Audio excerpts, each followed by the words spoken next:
Welcome back. Now, the Air Traffic and Navigation Services continued suspension of over 200 instrument flight procedures is disrupting local airline operations and costing them millions of dollars. So much so that Aaron Munetsi, CEO of the Airline Association of Southern Africa, calls it an economic disaster.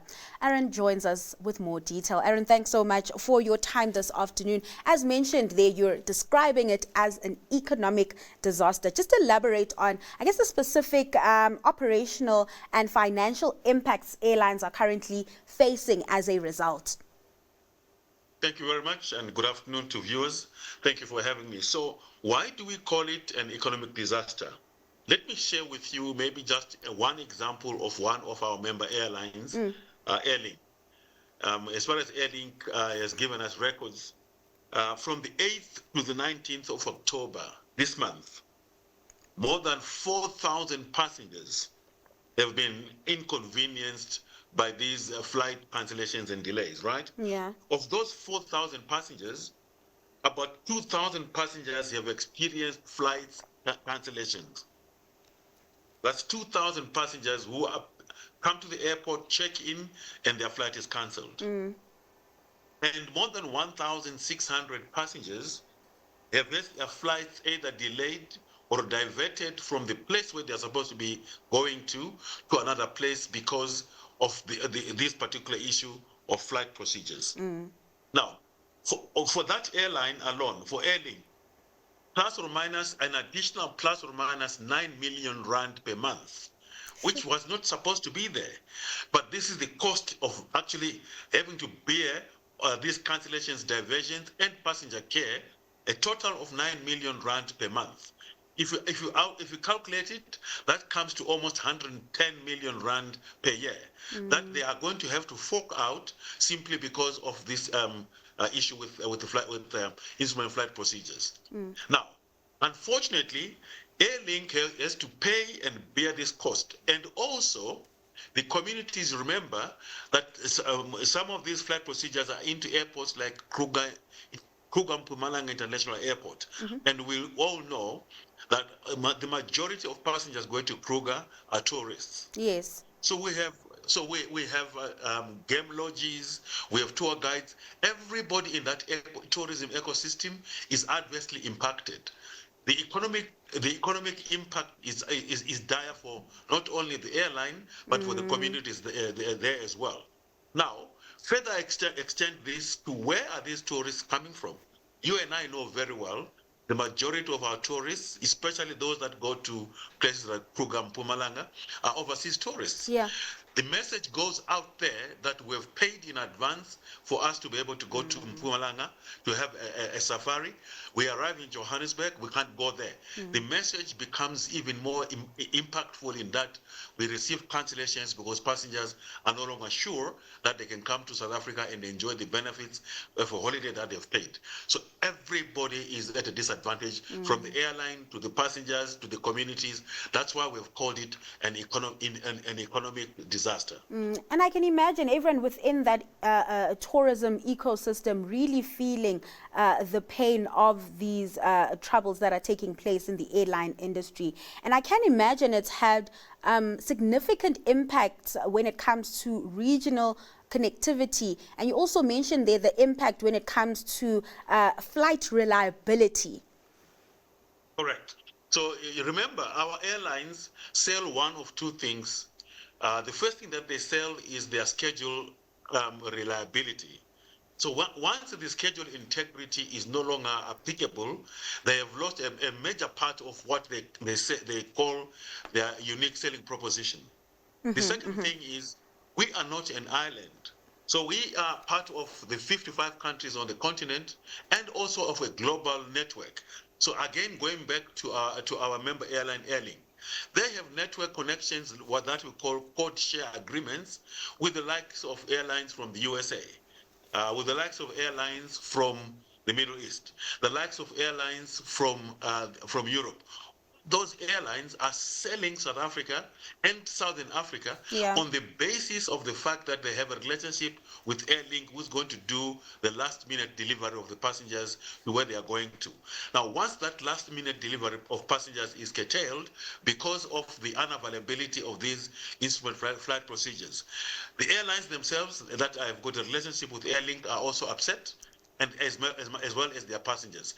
Intra-Africa connectivity becomes also affected because we are also connecting through Airlink and other airlines that are operating in South Africa to other parts of the African continent. And everything now becomes a major challenge for other passengers and airlines to trust us as a viable partner. And Aaron, what have you made of what ATNS has said? They say they are awaiting approval. Does this, explanation hold any water, or do you believe there are deeper systemic issues that are in play? Look, we don't have anything against ATNS. We believe what they're telling us. They definitely know what to do. Remember, they've been doing this for many years. But we are also aware through the steering committee that was appointed by the Honorable Minister of Transport. Yeah. We are aware of the challenges that ATNS is facing. One of them, for example, is that their staff members are needed or wanted by other areas. For example, the Middle East comes to South Africa and recruits the very same people that are working for ATNS due to their experience, expertise, and long-term service. They immediately go and plug in the hole for other countries. Australia is one of the countries that comes and recruits the same people. ATNS is left with a very difficult situation where they can't compete in terms of the terms of conditions of service that these countries offer to their staff members.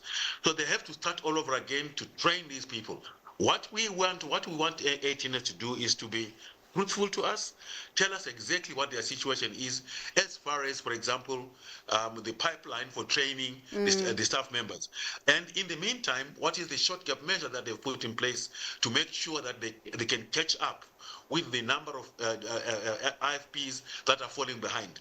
200 IFPs that are suspended is a hell of a lot. Yeah. We sympathize with them, but we are not in the business of sympathizing. We are in the business of making things happen.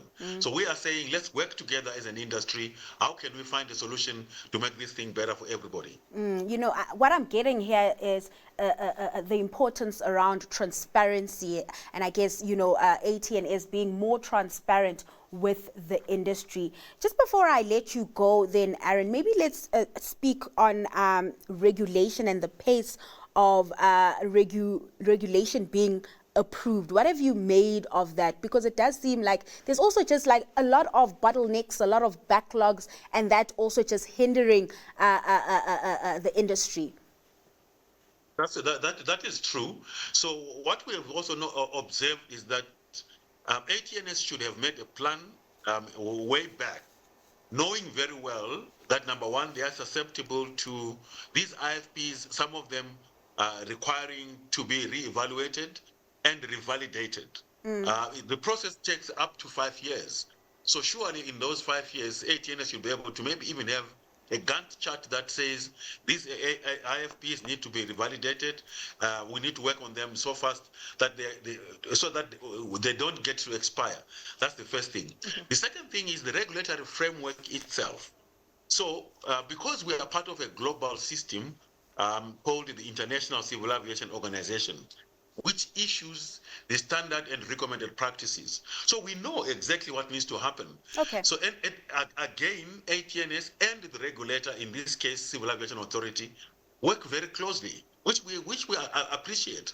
But they must work closely to the extent that they are able to work with each other, not against each other. So when ATNS then appears at the Civil Aviation Authority, they might get there and give Civil Aviation Authority a very short time to do the work that civil aviation needs to do. And remember, civil aviation is not only there for ATNS, they are there for everybody to keep the skies safe. So they can't do shortcuts just to make sure that they satisfy what ATNS is requiring.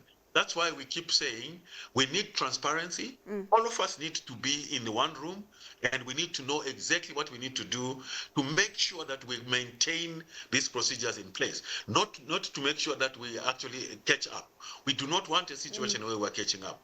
We want a situation where we always maintain the IFPs in good condition as far as the regulators are concerned. All right, let's leave it there. Aaron, thanks so much for your time and sharing your insights with us this afternoon. Now, that was the CEO of the Airline Association of Southern Africa, Aaron Munetsi.